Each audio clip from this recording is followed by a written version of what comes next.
Jeanetto. I'm Christina, and I'm so glad that you're here with me today. If you're new, welcome in. If you're returning, welcome back. No matter how long you've been here, I always appreciate your time.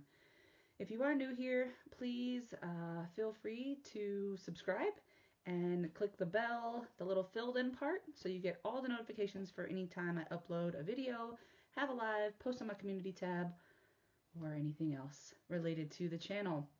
So today we are going to go to Venice. Now, I struggled with how to do this video because so many of the things that I did when I was in Venice were with my daughter. And I decided that what I was going to do was make certain segments in the video. So this is going to be over the course of several days, but there's going to be different chapters of things to watch. So we went to Venice over our Thanksgiving break. Even though I do live in Sicily, I work for an American school, so we get American holidays. We don't really get Italian holidays. The number of people that I know who were like, "You're not off for Epiphany?" And I was like, "No, we're not off for Epiphany. That's not an American holiday." So it was interesting.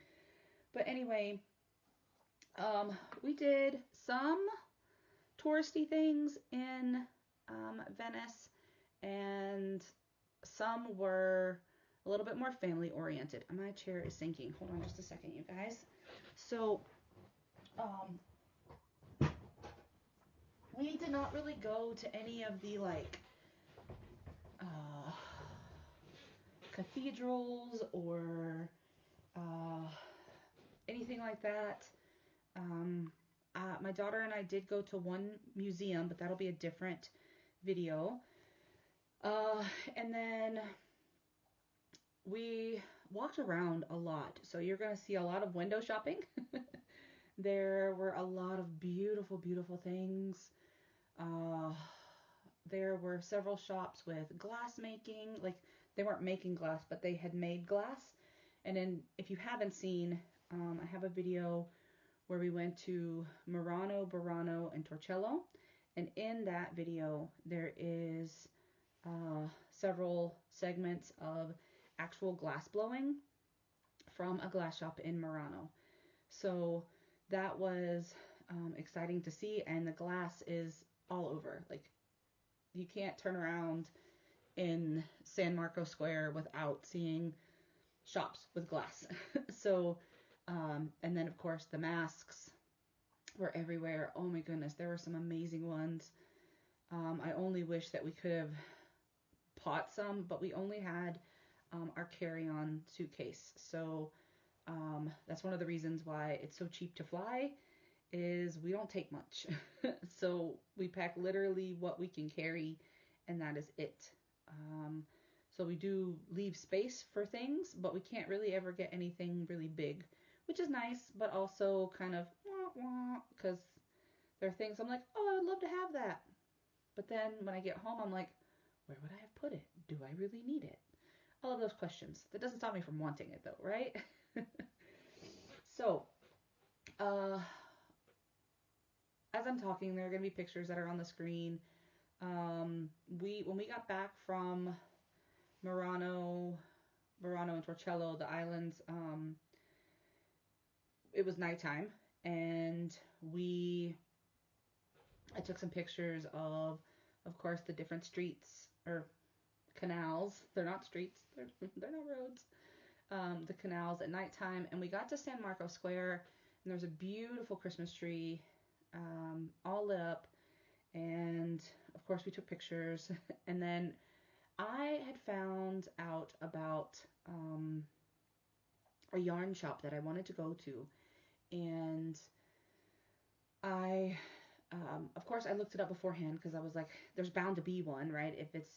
With Venice being as sort of removed from many places as it is, being its own little, set of islands, there's bound to be a yarn shop somewhere. And there was.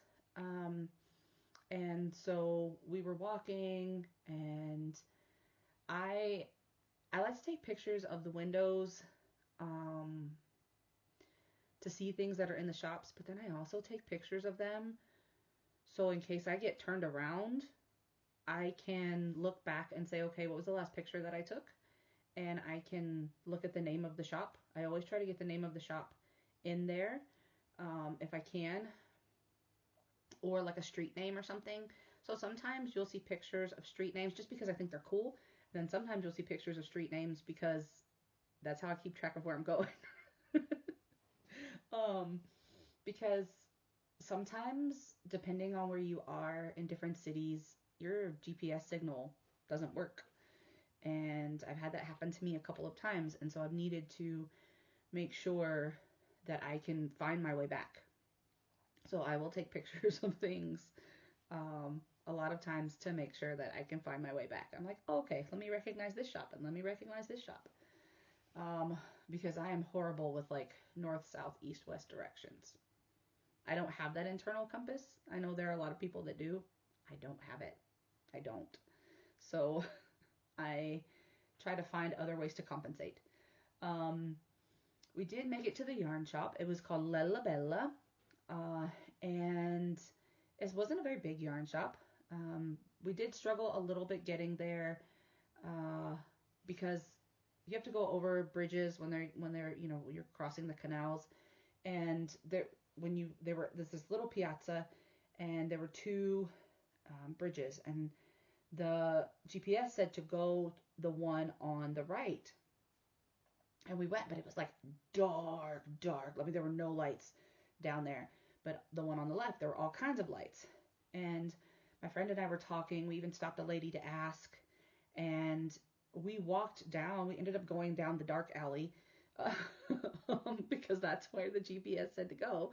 But and we passed it, and it said you've arrived. But then we kept walking, and it said that it was behind us, and we're turning around like ain't nothing there. Like there's nothing there. So then I was like, okay, we're gonna go up, and we're gonna go to the other bridge. So instead of turning around and going back, we went towards the light, took a left, and went up. And it was right there. We should have just gone to the left-hand side because it was like literally right over the bridge, on the left-handed bridge. So we go in, and of course there are 5 of us, so it's kind of cramped in there, and none of the kids want to look at yarn. And my friend, she crochets, but not really like into different kinds of yarn. She uses mostly acrylics, and which is fine. But this, from the like jump, I could tell it was not like, this was a wool shop. This was not a yarn shop. And she looked around a little bit and looked at some of the things that were made, and one of the kids wanted to sit down in the chair, but there was somebody's work there with the knitting needles, and there weren't any like markers or anything like that. And so I was like, no, don't touch it, because that's their work, and if you move it, their needle could slip out and they could lose their progress. And there was another lady who was behind the counter, and she was knitting, and I was just looking around, and she asked me in Italian if she could help me, and I was like, no, but I don't really speak a lot of Italian, so I'm sorry. She immediately asked me what language I spoke. She switched to that language, which a lot of people speak English, and I try really hard to speak Italian as much as possible, but I struggle with the verbs. I got a lot of nouns, and I can usually speak to people in the present tense. So whatever happened, it could happen 6 years ago, it could happen tomorrow, it's happening right now, whatever it is, because that's the only tense I can speak in. But from the moment she was showing me the yarns and telling me, oh, this is this and this is this, and I was like, oh, okay. And she was like, well, how long have you been knitting? And I was like, I don't knit, I crochet. And she goes, oh, okay. And just that turn of her head and the frostiness that took over her voice, it wasn't rude, but I was like, oh, I don't want to buy anything from this shop. And maybe that was a little petty, but I was immediately turned off. It's a beautiful store, had beautiful makes in there, beautiful wools. I mean, don't get me wrong, there were amazing things in there. I mean, there were things that I could find at the yarn shop down the street from my house. But then there were also things that, came from other places that I wouldn't be able to find. And I was wanting to get some. And then I was like, never mind. So the other people had gone outside, and the older lady that was there, she opened the door and she was like, not really yelling at them, but she was like trying to get them to move. And apparently, there are huge rats that live in the canals, and at nighttime, which it was nighttime, they will come out, and they will bite people. So she was telling all of them to like not sit, because so like here's her door, here's the bridge, right? So the canal was like right here in between her door and the bridge.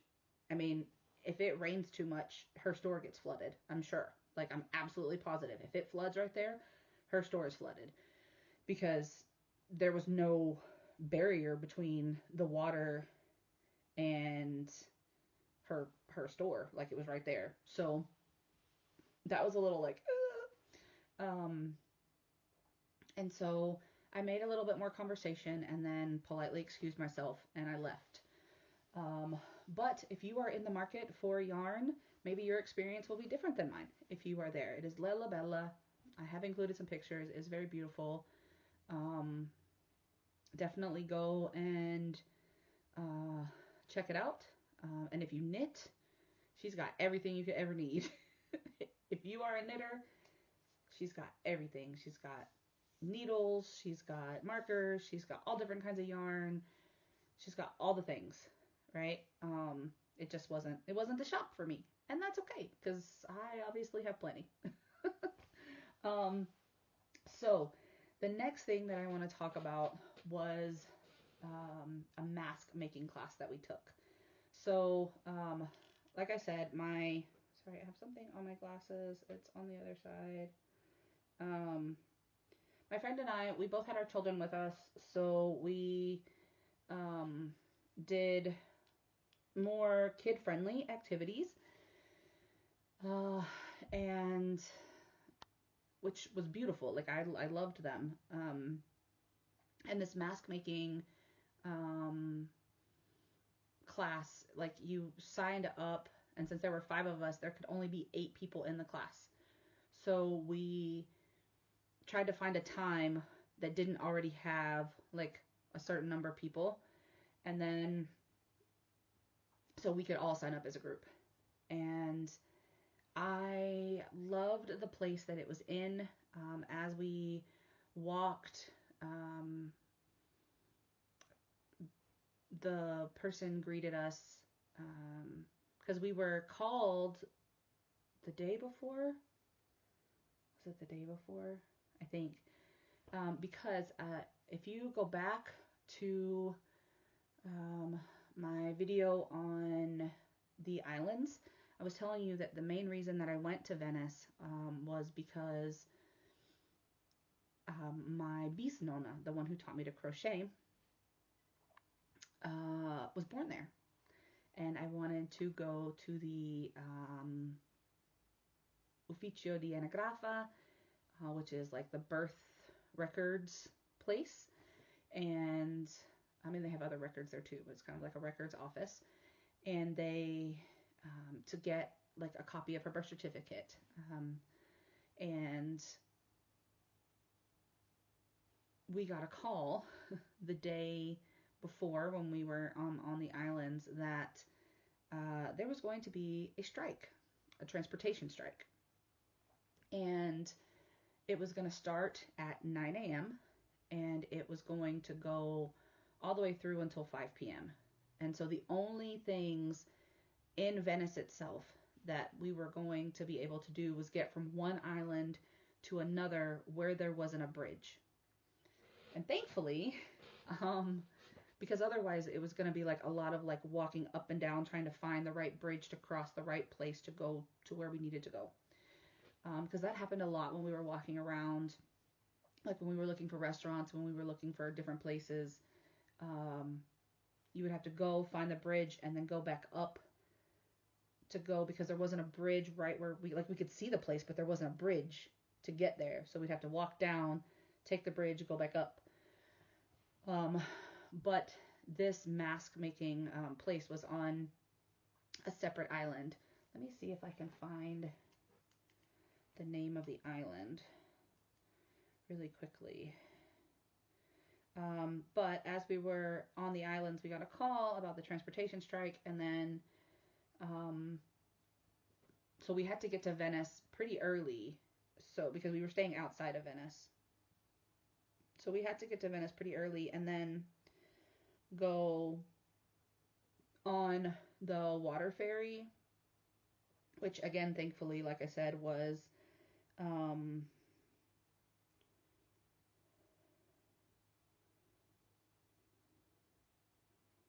okay.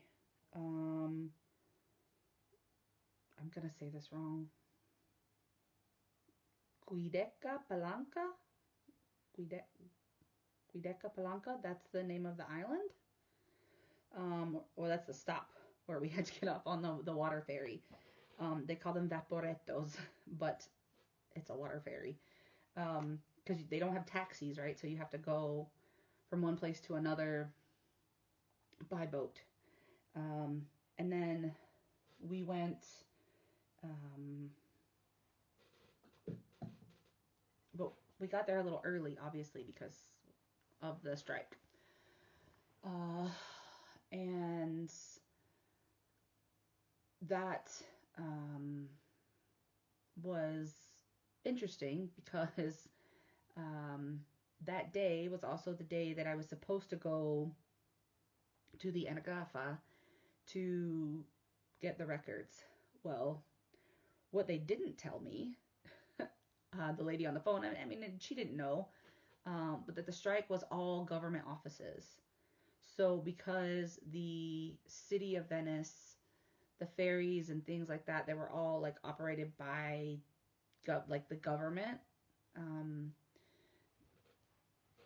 Any like city ferry or anything like that, it wasn't operating. But that also meant that no government offices were open. So I couldn't get the records. And the whole reason why I scheduled the trip was because I had the appointment at the ufficio to get this documentation. So sadly, I do not know anything else about my great-great-grandmother, my beast known as Mom. But hopefully I have sent emails and let them know that what I'm using the documentation for. I don't know that they would email it to me, but I want to see what I can find and go from there. Who knows? Maybe I still have family in Venice and maybe I can plan another trip. I don't know. But that kind of put a damper on my day, but it's okay. It was just kind of like, oh. So then we went to the mask making class, and on this little island, I mean, and it's a tiny little strip of land. There were so many like interesting sights, and the place where the mask making class took place used to be a brewery, and she was saying that like that particular island is full of like all kinds of artists, and there's lots of artist quarters. So as we were walking across from where we were walking, she said there was a building and there were like all kinds of like artist spaces in there, and of all different kinds of art, like sculpting, painting, like tile making, like there was all kinds of stuff. And I just thought that was so cool. I wish we could have gone in there, but I mean, it's not our space, but I would have loved to just see all of that, right? And my daughter absolutely loves art. So I think the inspiration that she could have gotten from there would be pretty phenomenal too. But is what it is, right? So we went into the class and they were showing us all the different masks, and apparently this the guy who owns the shop where we were making the studio, where we were making the masks, he's made masks for all kinds of movies and TV shows. They talked about one of the Superman movies. No, no, Spider-Man movies. Woo! Different area altogether. But one of the Venom masks, that's what I was trying to say. The Venom mask, he made one of those. In, what did she say? 50 Shades of something. I don't know if it was darker, gray, whichever one, because she like listed all of them. The masks that were made in the film adaptation of the books, he made those. And there was one other that she mentioned that was like a really, really popular movie that the guy had made masks for. And then she was talking about how a lot of times the men's masks were more for like hiding. So they would hide like at nighttime and things like that, hide their faces. But women's masks often just sat on their face. So they would have to be very still, like, you know, very just like this and turn. They couldn't like move their, because then the mask would fall off. Right? So it was more for decoration than for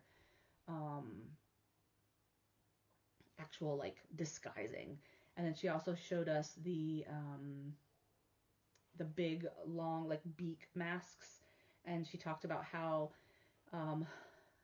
you know, they would put different things in there, like herbs or different sort of medicinal things to breathe in because of the stench of some places. But also for health benefits, if people were ill, they would wear those.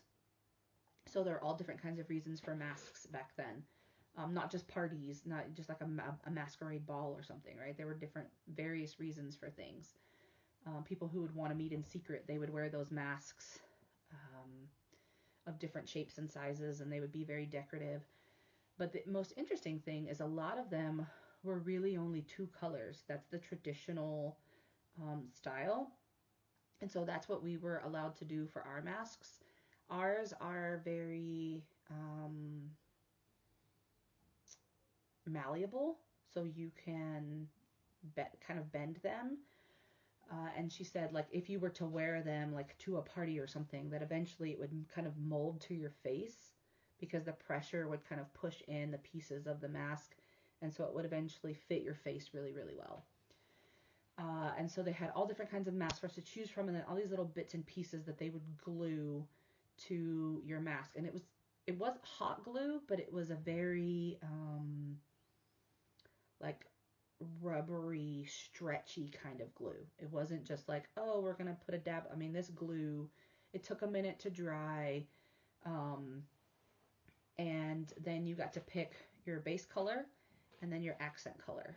And so once you picked your base color, they took a dryer and dried it for you, and then you could add on your accent color. But there was a technique that you had to use that they showed us while we were there, very, very specifically how to add those colors. I did not get a picture of my daughter's mask by itself. I thought I did. I was like looking, and obviously I didn't. But I do have a picture of mine, and it is there. And it was a really fun experience to hear the history, to understand all of that, to know that this was a famous studio to be in. And sorry, I have not been feeling well, so my stomach is a little right now. But that's neither here nor there. You can't feel what I'm feeling, so. Oh, okay. And then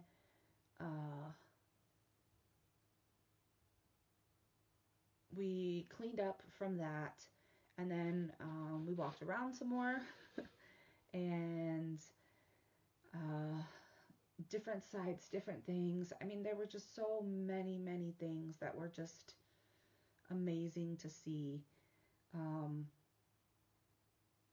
And then the last thing that I'm going to talk about in this video, I'm sorry, hold on just one second.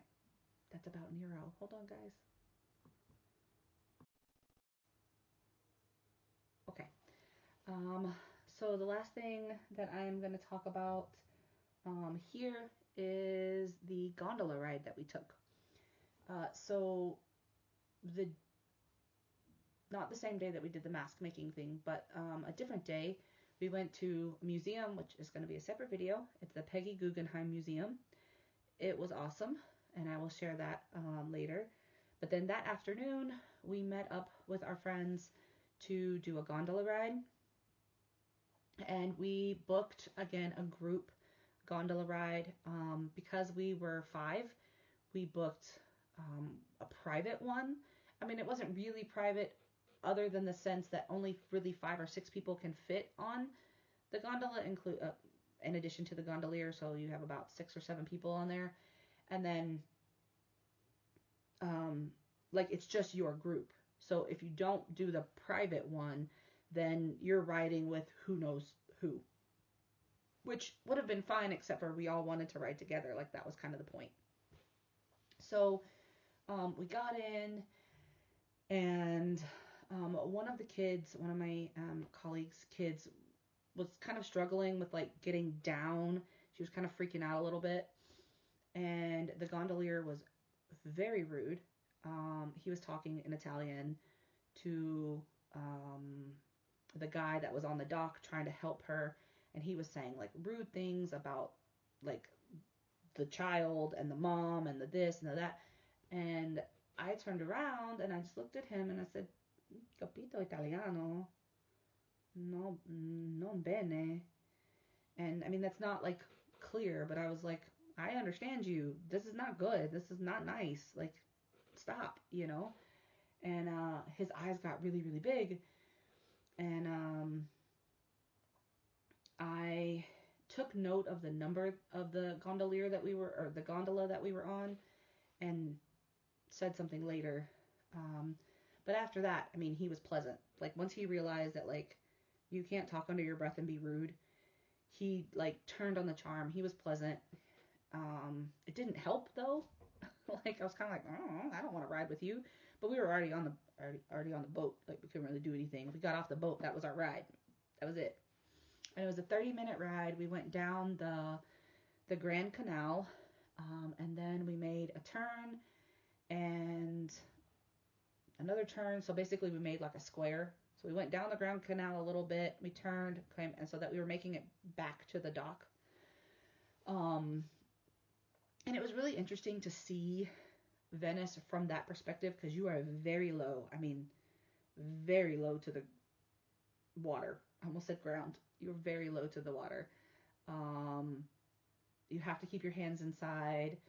I wouldn't want to touch the water to begin with, because you don't really notice it. I guess maybe because it was, like, cooler. You don't really notice the smell being kind of up, like, not close to the water. Because even when we were walking around, I didn't really notice, like, a smell. But when we were sitting in that boat, in that gondola, and I was like, this is what the water smells like.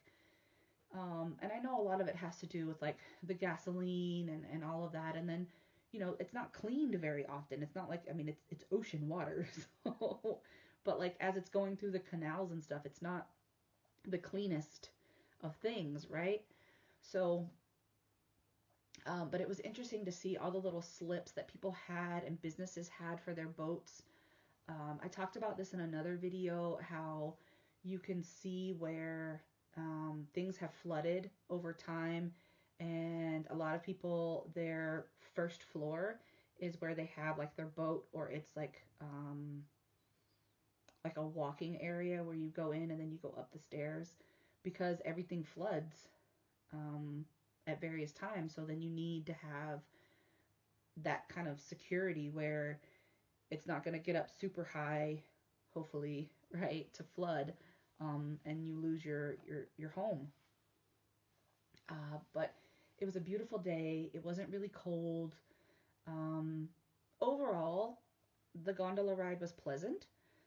We got to see some other really cool gondolas that you'll see as the pictures go by. There was, of course, a pink boat that my daughter made me take a picture of. And there were some beautiful, because people were decorating for Christmas, there were some beautiful like wreaths and different decorations in some of the hotels as we went by. And it kind of had me wishing that we had stayed in a hotel in Venice, but I couldn't afford that. I mean, every hotel we looked at, I was like, I can't afford that. I can't afford that. I can't afford that. I mean, and it would have kept us from getting a train ticket every day to go into Venice, but also, even if you add up all the cost of the tickets and the price of the hotel that we stayed in, it was still way, way cheaper than getting a hotel in Venice itself. I mean, at least for me. Um, Somebody else maybe, but I can't travel like that. I wish I could, but I can't. Um, and it was only a 30-minute ride, so it wasn't like super long, and it wasn't like a romantic thing where you see where you hear like the music playing and the this and that. It wasn't anything like that. But it was a good experience. It was fun overall. Um, and um, we did get an apology from the gondolier at the end, which was nice, but also like if someone is scared, like you should try to help them and try to be kind to them so that they enjoy their experience. Um, because you are in essentially a customer service job. Um, and unfortunately, you're going to meet a lot of people, and some people are going to be more anxiety ridden than others. And this was a child. It wasn't like it was like an adult being rude. It was a kid, you know. I don't know. Sorry, it just really bothered me. But like I said, all in all, the experience was beautiful. Um, and there'll be some more pictures as we go through Venice. More shops, more windows, different things like that. And all in all, we had an amazing time. Be on the lookout for the Guggenheim Museum, because that will be a separate video. And then that will be my last video for the trip to the Veneto region of Italy. So I'm going to hop off here, and I'll see you in the next one. As always, be well, be safe, and be the change you wish to see in the world, everyone. Ciao bella!